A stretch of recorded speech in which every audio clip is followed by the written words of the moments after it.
How's it going, everyone? Rob here, and I am back after a little vacation. I'm back here for more Elden Ring. Um, Hold on a second, because I got something I want to talk about, as the title implies.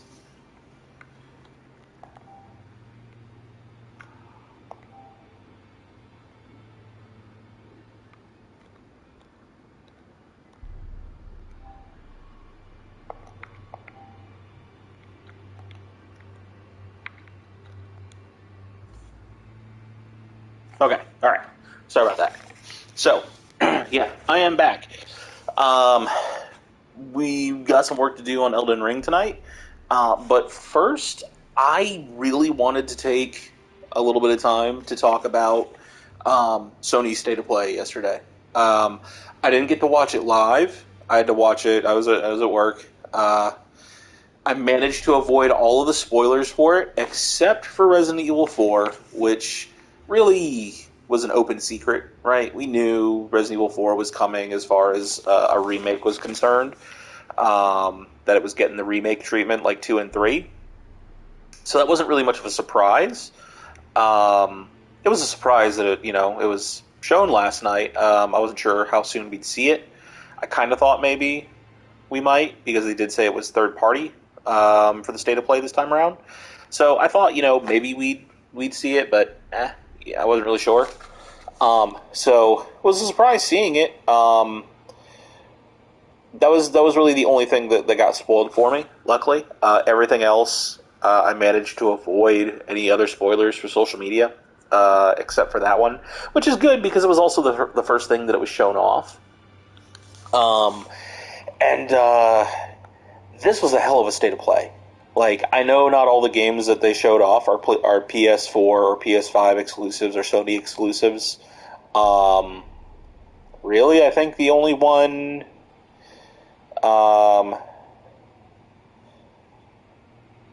let's see. I mean, Final Fantasy 16 is an exclusive. We know that. And a lot of, like, the smaller titles that they showed are probably exclusives. Like, Stray is an exclusive. And oh man, Stray. We'll talk about Stray in a little bit here. So I mean, they're not all exclusives, right? But still, like, this was a huge for 30 minutes. They packed a lot of stuff in there, and they got right to it. Right? They didn't waste time. They showed us some VR stuff.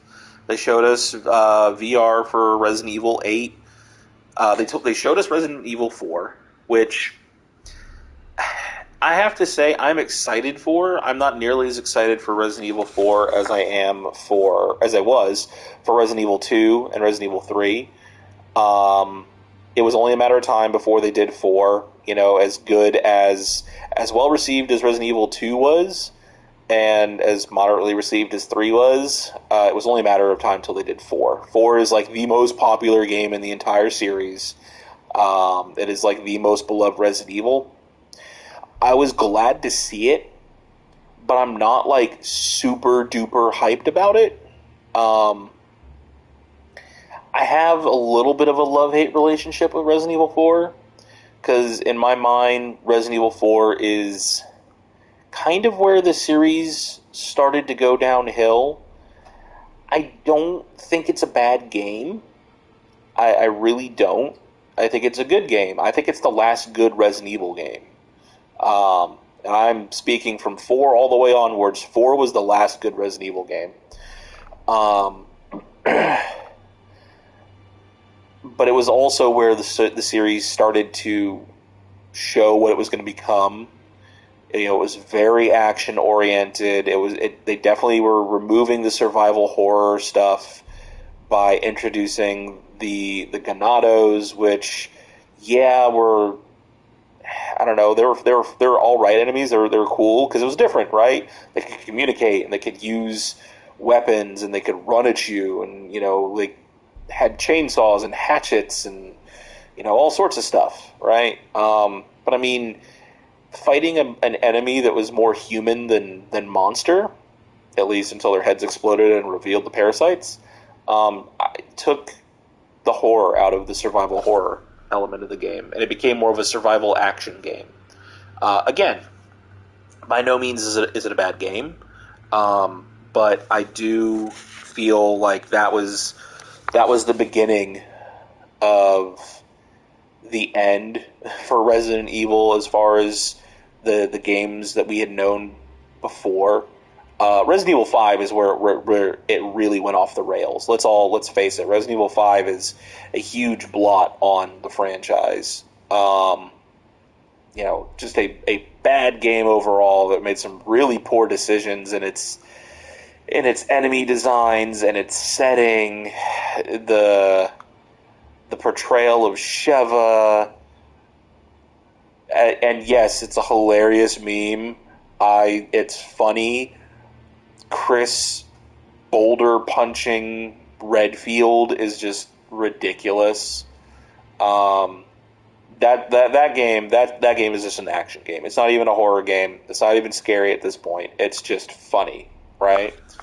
6 tried to wind that back and give us different ways of playing, right? Chris's was more action oriented, Leon's was more horror focused, and Wesker Jr.'s was more, I don't know, chase and quick time event related, I guess. I don't know. His was weird. 6 is also kind of best left forgotten. And then we got 7 and 8, and in all honesty, 7 and 8 aren't even Resident Evil movies or Resident Evil games. I really think that you could have called 7 and 8, starting with 7, you could have just called it something else. Called it generic horror game, title, whatever. Title it whatever you want. And put it out, right? And then 8 would have been the follow-up to it, because it is a follow-up to 7. It is a continuation of 7. They're not even Resident Evil games. They are so far removed from Resident Evil that there's virtually no relation. Umbrella is virtually non-existent. The characters that we're all so familiar with are basically gone, and the one that does show up is completely unrecognizable. I think that's one of the other problems with Resident Evil is they can't decide how they want Chris to look. Like they can't. Characters can change and evolve and grow, right? But you can usually still recognize them. You still recognize Leon when you see him, but Chris, he just becomes more and more unrecognizable as the series goes on. So 7 and 8 are such a departure from Resident Evil that, in my opinion, they're barely Resident Evil games. I know they are, obviously. Capcom calls them Resident Evil, so they're Resident Evil. But when you really look at it, you could have removed Chris, put in some other new character, put in John instead of Chris, I don't know, and you would just have completely different games that are totally separate from anything else that's been done in Resident Evil. That is not to say they're bad games, but they barely feel like they fit into the world of Resident Evil. So in my mind, 4 is really the last good Resident Evil game. 7 and 8 are good games. They are good horror games. At least 7 is. 8 does the same thing that 4 does, where it's a bit more action-oriented and a little bit less horror-oriented and stuff. Except for the baby. Let's be real. The baby is a nightmare. That whole segment is a nightmare, and I want nothing to do with it. The fact that they're just now adding VR, or they're about to add in VR for Resident Evil 8 is actually a real shame. It should have been there at launch. The fact that it's not there, that it wasn't there at launch, is sad. Because can you imagine? Now that people have played it, everyone knows what happens in Resident Evil 8. Not everyone, but people have played it. They know, right? They know when things are coming and what's going to happen. And yeah, if they play it in VR, you're still going to be shocked a bit, but you're still going to know, okay, this is the part when X happens, right? But now, with the VR, you know what's coming, right? Imagine if it had been released with VR at launch. The sheer horror of that game, or especially the part with the baby, the sheer horror that would instill in people because they just didn't see it coming, and the panic of playing it in VR for the first time, not knowing what was going to happen. Huge missed opportunity. Just a absolutely huge missed opportunity. They really should have waited and put the VR in first. It's a damn shame that they didn't, but it is what it is. So it's getting a VR upgrade, which is cool. Resident Evil 4 is coming out. It's going to have a VR upgrade as well. Cool. Then we got the other VR titles, which looked fine. The Horizon title did look good. I'm very interested to see where that goes. I don't know if I'll be playing it because I don't know if I'll be investing in the PlayStation VR 2, if I'm completely honest. I really don't know if I'm going to. I really want to see other games. I want to know if it's going to be worth it. It's one game, as much as I love Horizon, is not enough to make me shell out what is probably going to be $300 for a VR headset. So we'll just have to see with that one. What else was there? There was Stray. Stray, I have been waiting for since they first showed the trailer, and we didn't even really know what was happening. All I saw was a cute kitty, which, if you haven't figured it out, I like cute cats. I have my very own Palico, after all. So, all I knew is cat. Play as cat in post-apocalyptic world, right? And they've shown new trailers, and we've seen the robots and the weird little mutated creatures hunting our kitty that we're playing as. And now we finally got a release date trailer, and it's coming out in the middle of next month. Talk about last notice. So I'm excited for that.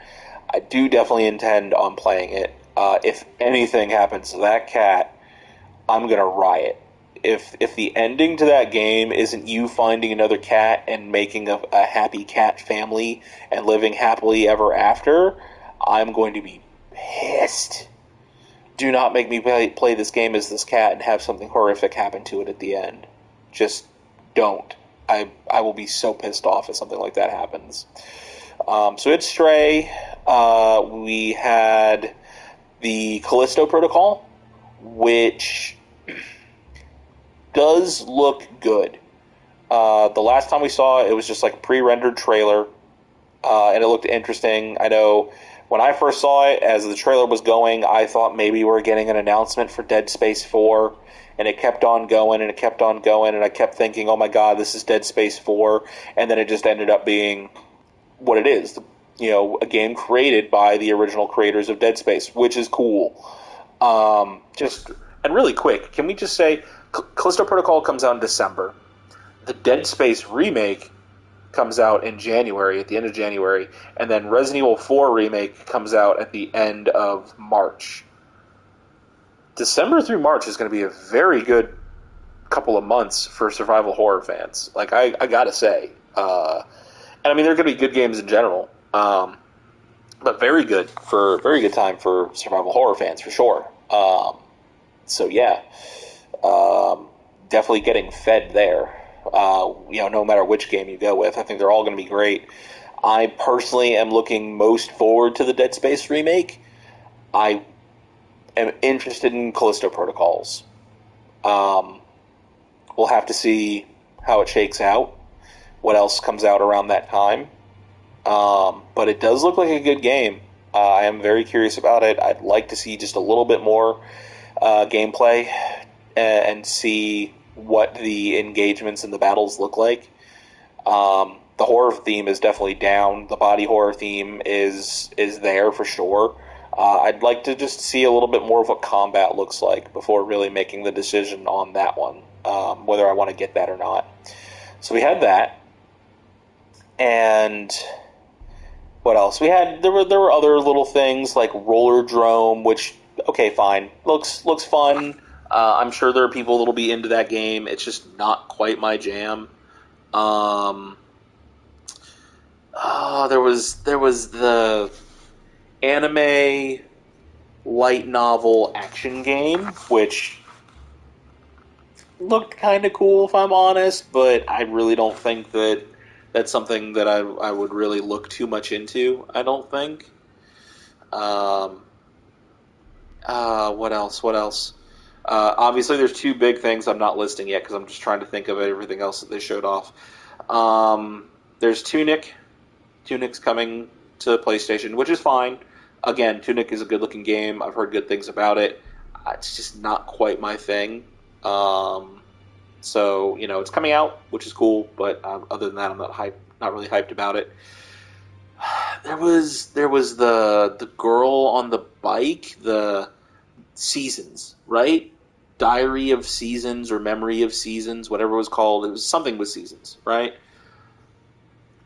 Game looked gorgeous, and I'm sure it is going to be beautiful. It looks beautiful. It's going to be emotional and evocative. Not my jam. Um, I I like media that makes me feel but surprises me with it. So when you show me a game that is just you look at it and you go, that game is gonna make me feel things. It's gonna make me cry or whatnot, or make me feel sad or whatever. Like that game has a vibe, right? Just like when you see any movie with an animal that's not like Air Bud, right? Any movie with a dog or a cat or a horse or whatever, right? You know that movie is going to make you feel things. It is going to probably destroy you and make you cry. I have no problem with being destroyed and being made to cry, but I want to be surprised by it, damn it. So I tend to avoid movies and shows and games where you just look at it and you go, this is designed to upset you and make you sad. I don't think it's a bad thing. It's just it kind of takes away from the shock of the emotions, right? So I don't know. Game looks cool. I'm sure it'll be great, but just not quite my jam. The two biggest things, Resident Evil 4, like I said, I'm excited about, but it's kind of, I liked Resident Evil 4, I really did. Played it a lot on the GameCube, but it really is such a different game in the Resident Evil franchise that it feels, I don't know, I'm just not super excited. Also, I mean, it did have better graphics in general. Yes, obviously it was a GameCube game. It could use a graphical overhaul, but it was a pretty damn good looking game when it came out, right? It was not a slouch. Resident Evil 1, 2, and 3, those games needed to be remade from the ground up, right? But Resident Evil 4 was a good looking game. So a remake is great, but honestly, I kind of wish that they were doing Code Veronica, being that, I don't know, Code Veronica looked pretty good. Was a good looking game as well, but Code Veronica gets no love whatsoever, which I know it's Code Veronica, so I understand. But I don't know. I'd like to see that game get some love and get a remake. Not that I don't think 4 deserves it. 4 does, but I'd like to see Code Veronica get some love. Being that it is more of a survival horror game than 4 is. So Resident Evil 4, I was like, okay, cool. Glad to see it. I can't wait to see the merchant. And I'm very curious about what they're going to do with the QuickTime events, right? How they're going to handle those. Are they still going to be QuickTime events, or are they just going to be cinematics? I don't know. We'll just have to see. So the two big things, and honestly, I was surprised by one of them. Not surprised that it was coming necessarily, because Capcom's been teasing more information, but surprised by how excited I am for it. Street Fighter 6 looks amazing. It looks so damn good. And the more that I see it, the more excited I'm getting. That first teaser that we got with Ryu and Luke, I was like, all right, cool. If this is what the characters are going to look like, if this is the graphics we can expect, I'm down, because Street Fighter has needed a facelift for a long time. 4 was fine for its time, 5 was barely an upgrade from 4, and even then, they weren't like the best looking fighting games, right? You know, Street Fighter has kind of its own aesthetic. Obviously, every fighting game does, but I don't know. Like 4 and 5 weren't super impressive, graphically speaking, and the way the characters looked and stuff. I guess 4 was because I mean, really, 4 is what brought Street Fighter back. It had been a very long time since 3, since Third Strike. The Alpha series had been done for a very long time. So, I mean, 4 was really like, what brought Street Fighter back. So I guess 4 was, for its time, was a good-looking game and everything. And I played it a lot. I played a lot of Street Fighter 4. I played a lot of, Street Fighter, like a lot of us, was, one of my first fighting games, or one of the first fighting games that I, really got into. I played other stuff. I played Art of Fighting and King of Fighters. King of Fighters is another one. I am really thinking about getting back into fighting games. I do not play them anymore. I don't. And it's not because I don't like them. It's just because I get burnt out on them. And they're really an investment to get good at, right? And because you're playing against other people, it's not like playing any other video game and you lose and you die, right? And you just respawn and you go and you're like, all right, I know my tactics now and I've learned and I'm going to try this again. And you kind of keep at it, right? You lose to someone in a fighting game, you feel like shit. Not entirely. I'm exaggerating a bit, right? So you lose to someone in a fighting game. It's not the best feeling. If you're hopefully you're doing 2 out of 3 full matches, right? Instead of just one match and just letting it go. Because then if you're doing 2 out of 3 matches and you got that chance to get back and to win your round and hopefully win another, win 3 full matches. But losing to other people, losing to a person, it makes you want to get better. It also makes you feel a little bit bad. I don't know. I don't know. It's a big commitment getting good at fighting games, right? Especially in today's fighting game climate where a lot of us are just playing against people online, right? I loved fighting games when I was just playing with friends in my basement on my couch, and we were just playing video games on the couch and shit. That was that's my kind of fighting game, just playing with my friends, as opposed to just playing with people you can't see, right? So I kind of moved away from fighting games. The last one that I really played extensively was Ultimate Marvel vs. Capcom 3. And I guess Soul Calibur 5. Yeah, 5. Those were the last fighting games I played extensively. But I have, over the last a couple of releases, King of Fighters 15, Guilty Gear Strive, and now DNF Duel and Street Fighter 6. I really am thinking about getting into fighting games again. I just have to see if I want to make that commitment or not. But damn, Street Fighter 6 makes me want to play fighting games. I love that Street Fighter has taken on this hip hop graffiti feel to it. I mean, it's in the name, right? Street Fighter. You're fighting in the streets. You're fighting in the alleys. Yes, there's the World Warriors and everything like that, and obviously it's a global tournament, but I love the music. The music alone, damn, I need that song. Whatever song that is, I'm Never Backing Down, whatever it's called, I don't know what it's called. They need to put that out for download ASAP. That game is, or that song is my jam. I want that song so badly.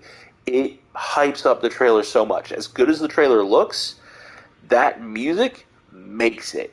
It really does. But the more that game I see, the more I am intrigued by it. the website's gone live with a whole ton of information on it. I definitely suggest taking a look at it. They do have more videos online on the website that you can view, showing off the game's mechanics and stuff. And just the game just looks so good. I love the splashes of color, the graffiti and the paint splashes, the graffiti on the ground. I love it. It's such a cool, like, just aesthetic twist for a fighting game to really take that idea of graffiti and hip hop and blend it into the fighting game's mechanics and visuals. I also love that it looks like the stage or like the fight intros is like the fighters coming out and like riling up the crowd. I thought when I was first watching the trailer, it shows Luke and Jamie coming out and like they're like, yeah, like come on, like there's a whole crowd and everything. And then it shows Ryu and Chun-Li coming out. They're not really hyping up the crowd, they just kind of walk out, but the crowd is back there and stuff. The lights are flashing and everything. And I was like, this is a 2v2 game? Are you shitting me? It's a 2v2, it's a tag game? No, that's not what they were showing us. They were showing us that's like the round start intro. Like, I probably, when the match is loading up, it shows that intro of like the characters, the fighters coming out, whoever you and your opponent picked. It shows them coming out and like riling up the crowd and getting the fight ready, and then they probably get into their poses, say their lines, and the match starts. But I love that they are going to do this where they're going to have them come out, like, with music in the background and lights and everything, and like it feels like a big spectacle fight, right? As opposed to just like the match starting. It's such a cool way of going with the match start. But the whole game it looks amazing. It really does. I haven't really played a fighting game in a long time, but I have really, really been giving it thought ever since, I want to say, Guilty Gear Strive was announced, because I used to play Guilty Gear a lot as well. And then, King of Fighters 15 was announced, and damn, I played so much King of Fighters. That was a game that I started playing in the arcade, and as soon as I could start playing it on the PlayStation when it was released on the PlayStation, I picked up King of Fighters. I had several copies. I haven't played the damn Maximum Impact games for some reason. But yeah, there's been a lot of fighting games coming out, and I've ignored fighting games for the longest time. I've just been like, okay, whatever. It's cool. I like watching the trailers and seeing what characters are going to be in them. But none of them have really caught my attention and made me want to play fighting games again. But these last few, these big ones that have been coming out and are coming out next year, and DNF Duels sometime this year, really are making me want to play fighting games again. So yeah, I'm glad. It looks like Street Fighter is really making a comeback, because I know 5 was really not well received at all. They made a lot of big mistakes with 5 in terms of its initial launch, and it took 2 to 3 seasons for it to get better. So we'll just have to see how that goes. But it seems like it's off to a really, really good start. They have figured out an aesthetic feel for the game. They have figured out the game's visual identity. And this graffiti hip-hop identity, they have figured it out, and they are leaning into it. And I think it's a really, really good idea. The game looks amazing. The music is great. The effects look just brilliant. And I mean, I can't believe it, but it looks like the entire roster has been leaked. At least the starting roster. I've seen the pictures, and they're legit. They the pictures show Ryu and the way he looks exactly in the trailer. Same thing with Chun-Li, Jamie, and Luke. It shows all 4 of them exactly the way they look. And it also shows 2 other characters that you see. Because if you look at the billboards in the background of some of the stages and stuff, you'll see other characters. And it's those characters pulled from the billboards. But they're fully designed characters. So it looks like, I think it's 22 characters as the starting roster. Looks like it's been leaked. And it looks legit. I think I was even starting to see some videos of, some actual video gameplay of, Cammy, I think. But, yeah, it's not... So, the gameplay trailer, that trailer was so amazing and everyone's so hyped, but it's not a very good look that the whole roster just got leaked. Full character designs and everything, and if that video that I saw is legit, then someone at Capcom is gonna get it. Someone's gonna get fired for these leaks, because I don't want to say it takes the hype out of the game, but I mean, part of the big hype for fighting games is wondering who's going to be next. And if those leaks are real, now we know who all is going to be in the base version of the game, the starting version of the game. But I guess we'll have to see. I'm going to stop gushing on Street Fighter 6 for right now. And I'm going to gush instead on Final Fantasy 16, because holy shit, Final Fantasy 16 looks amazing. I love the really big emphasis on summons as a storyline plot. I liked it in Final Fantasy X, and I like it a lot in this. The fact that you get to have these big summon battles where you're fighting as the summon versus another summon or an icon, as they call them now.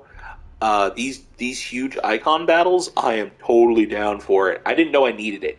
I didn't know I needed that. But now that I know it's a thing, I need it. And I'm super happy that it's coming. But man, it's going to be a long wait. I was convinced that Final Fantasy 16 was going to come out at the end of the year. I was convinced it was going to be a December release or a really late November release. And if not that, I figured it was going to be in early 2023.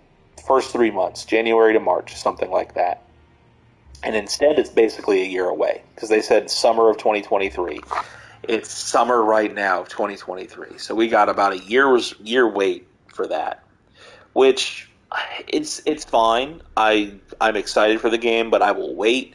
I will wait for the most perfect, polished version of the game that they can possibly release. And I'm okay with that. But damn it, do I want that game. I really, really want that game. It looks absolutely amazing. The fact that your character inherits the powers of different summons, of different icons, and uses them in battle. This whole action RPG style that they've got going for this game, it just looks sick. I definitely find it interesting that they're going with a single character combat system. There's no party, right? We haven't seen anything about a party. You play as one character. You play as Clive, I think his name is. So you play as Clive, and that's it. There's no one else in your party. You don't command other characters. You don't have anyone else fighting with you. It's just you. It's just Clive. Which is a very interesting thing to do. I don't have a problem with it, per se. I don't necessarily think it's a bad thing. I think it's a good switch on the usual Final Fantasy formula. I know there are some people who are used to the party dynamics that may not be happy with that. But I don't mind them making a deviation every now and again. I don't want every Final Fantasy game to not have a party. The party is generally the best part of any Final Fantasy game, right? The characters that you meet along the way and fight with and learn about and everything, they're the best part.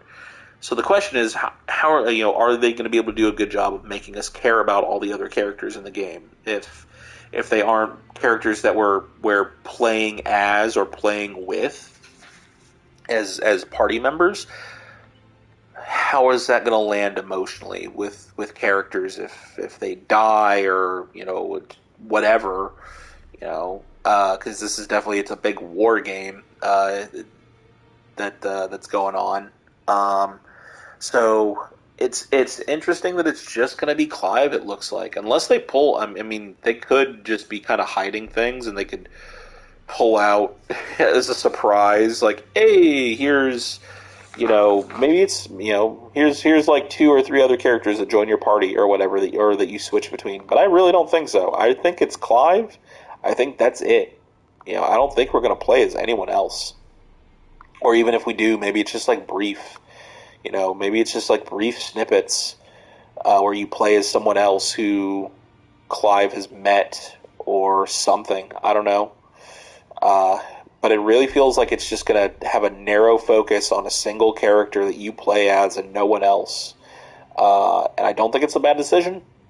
I hope it works out well. If the combat that we've seen so far is anything to go by, it is going to be amazing. And it's going to be a long wait for Final Fantasy 16, but I think it's definitely going to be worth it. And I think the one thing that this makes me ask now is, I think it was pretty obvious we're not going to get Final Fantasy Remake Part 2 in 2023, right? It's not happening. They're going to announce something this year. They're going to show off Remake Part 2 this year, for sure, right? This is Final Fantasy VII's anniversary. So they're going to show something off, but I don't think we're going to get. No, we're not getting Part 2 in 2023. It is definitely going to be a 2024 game for sure, because they're not going to want those 2 games butting heads. They're going to just want to have one, and that's it. So I'm still thinking Final Fantasy VII Remake Part 2 will be in 2024. But I think the news that we will hear, I kind of thought that maybe we'd start hearing more news about Remake Part 2, because I really thought that Final Fantasy 16 was going to come out at the end of this year. And if it came out at the end of this year, then they'd be more inclined to show off stuff for Final Fantasy VII Remake Part 2. I'm just going to start saying Remake Part 2. It's a lot to say. It's a mouthful. So I thought we'd be seeing more for Remake Part 2, maybe. Not a ton, because, I mean, I'm sure that, the game still has a ton of development to go. But I thought, maybe we'd start seeing some stuff. Maybe we'll see something during this summer. Maybe Square will surprise us. But I honestly don't think we're going to see anything on Remake Part 2 until the Game Awards at the end of the year. I think that will be when we will finally see something. I don't know how much of that something it'll be. Maybe it'll just be like a brief thing. Maybe just like chocobos running through the fields. But I think we'll see Final Fantasy VII. I almost did it. I think we'll see Remake Part 2 at the Game Awards. I think will be the next time that we see it. That's just, or the first time that we'll see it. But that's just my theory. We'll just have to wait and see. But I mean, 16 just looked absolutely gorgeous. I know I said before, I really love the emphasis on the summons. They all look amazing. All the icons look amazing. With maybe the exception of Bahamut. I'm not sure. I need a better look at Bahamut before I can really say. And I mean, Bahamut has been my favorite summon in like every Final Fantasy, right? I love dragons. They're like my favorite fantasy creature ever. So I've always loved Bahamut and like all of his iterations, or at least like all of his iterations after, starting with like Final Fantasy VII. Because in all the other games, it's just, a generic dragon sprite that like looks fine, but it's just a dragon sprite. So, Final Fantasy VII and the 3 different Bahamuts, and then all the different Bahamuts since then have all looked really amazing. This one, I think might look cool. He's got like some weird like blade extremities at his where I think his legs are. I don't know. I need I need a clear look at Bahamut before I can really tell how I feel about Bahamut in this game. But all the other summons look seriously cool. Bahamut does too. Bahamut I think still looks good, but I just have some questions about his design. But we'll see. So yeah, that's my thoughts on the state of play for Sony for the Sony state of play. I think they really brought it. Again, I know these are not all Sony exclusives, right? So they're going to be on some of these games are going to be on other platforms. But I mean, what we saw, this is third party. We're not even talking first party stuff, right? So just third party alone, we got some stuff to look forward to. Definitely have some stuff to look forward to. So they did a really good job. It was a very good state of play. Yeah, I think that's about all that I have to say. I could probably gush about Final Fantasy 16 and Street Fighter 6 some more. I'm really it's weird that I'm so excited for Street Fighter 6, or like at least more excited than I've been for any other fighting game in a while. Same for DNF Duel. Like DNF Duel, like that looks dope. I haven't even played Dungeon Fighter Online or Dungeon Fighter Online. I've never played it. I've heard about it, but I've never played it. But I'm like, damn, the game looks cool. The game looks fun, right? And Street Fighter 6 Street Fighter 6 looks great. It really does. It's an amazing looking game. It's weird that I'm excited for it to me.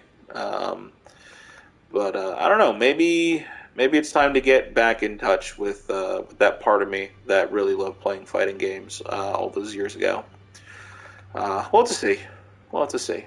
I'm gonna give it some thought, and we'll see where it goes from there. Maybe in the future I'll be streaming Street Fighter 6.